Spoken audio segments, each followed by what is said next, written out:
कि आप झुंझुना थमा देंगे, कभी धर्म के नाम पर, कभी इंडिया पाकिस्तान के नाम पर, और लोगों की जरूरियात के मसलों पर आप चुप्पी साधे रहेंगे या too little too late type चीजें करेंगे। आपने एंटी नेशनल तक कह दिया, नाम जारी करिए, कौन है एंटी नेशनल? या सरकार की आलोचना राष्ट्र की आलोचना हो गई। सरकार और राष्ट्र पर्यायवाची नहीं होते। साहब तेरे सुबह की जय, साहब तेरे शाम की जय, लेकिन संविधान को महफूज रखें। मैं तो सिर्फ इतना ही कहूंगा, कहां तक ले गए प्राइस को? अगर 14 के इंडेक्स से आज तक देखें, और कटौती कितनी हो रही है। क्या ये आपकी गरीब विरोधी, मिडिल क्लास विरोधी नीतियों का परिणाम नहीं है? क्या आपको लगता है कि आप झुंझुना थमा देंगे, कभी धर्म के नाम पर, कभी इंडिया पाकिस्तान के नाम पर, और लोगों की जरूरियात के मसलों पर आप चुप्पी साधे रहेंगे या too little too late type चीजें करेंगे?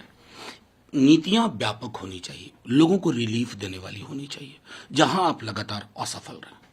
किरण रिजिजू कह रहे हैं कि समय जज हैं या रिटायर्ड जज हैं उनके खिलाफ। मैं तो पता नहीं कौन से कुएं में कितनी भांग मिली पड़ी हुई है, जिस प्रकार के बयान मैं देख रहा हूं, और फिर जुडिशियरी से जो बयान आता है। मैं संस्थाओं के बीच में संतुलन को लेकर के मैं अपने दल की ओर से कहता हूं, हमें बहुत चिंता हो रही है।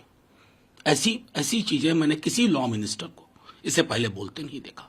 कहां ले जा रहे हैं एक समन्वय और संतुलन जो हमारे कॉन्स्टिट्यूशनल स्कीम ऑफ थिंग्स में थी, अब उसको डिस्टर्ब कर रहे हैं। आपने एंटी नेशनल तक कह दिया, नाम जारी करिए, कौन है एंटी नेशनल? या सरकार की आलोचना राष्ट्र की आलोचना हो गई। सरकार और राष्ट्र पर्यायवाची नहीं होते। आप खूब करें साहब तेरे सुबह की जय, साहब तेरे शाम की जय, लेकिन संविधान को महफूज रखें, पार्लियामेंट्री डेमोक्रेसी के कंटूर को महफूज रखिए। आप उस लक्ष्मण रेखा को लगातार लांघ रहे हैं।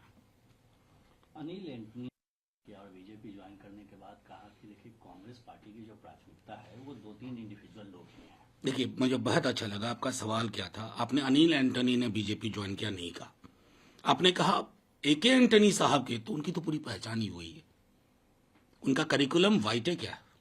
अनिल एंटनी जो कि एके एंटनी साहब के बेटे हैं, जाहिर है बीजेपी में शामिल होंगे तो कुछ नहीं बोलेंगे क्या? निर्गुण तथ्य पर तो जाएंगे नहीं, सगुण लेके जाएंगे, कुछ तो बोलना होगा। और आप देखिए, कई लोग, मुझे आश्चर्य होता है कि जिस पार्टी से आपने किनारा कर लिया, किनारा करने के बाद भी अगर उस पार्टी के बारे में आप टिप्पणी कर रहे हैं तो आपकी स्क्रिप्ट कहीं से आ रही है, और हम जानते हैं कहां से आती है।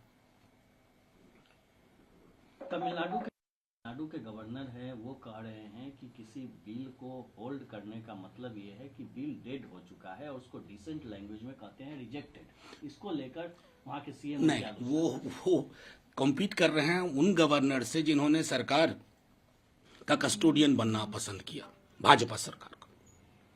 गवर्नर साहब को याद रहना चाहिए, एक बहुत ही ऐसे राज्य में वो गवर्नर है जिसकी एक वैचारिक परंपरा रही है, चाहे डीएमके शासन में हो या एआईएडीएमके हो, पेरियार, अन्ना, करुणानिधि साहब से लेकर के उस वैचारिक स्थान पर इस तरह की ओछी टिप्पणी उनके पद की गरिमा के अनुरूप नहीं है। पद की गरिमा व्यक्ति के कद से बड़ी होती है।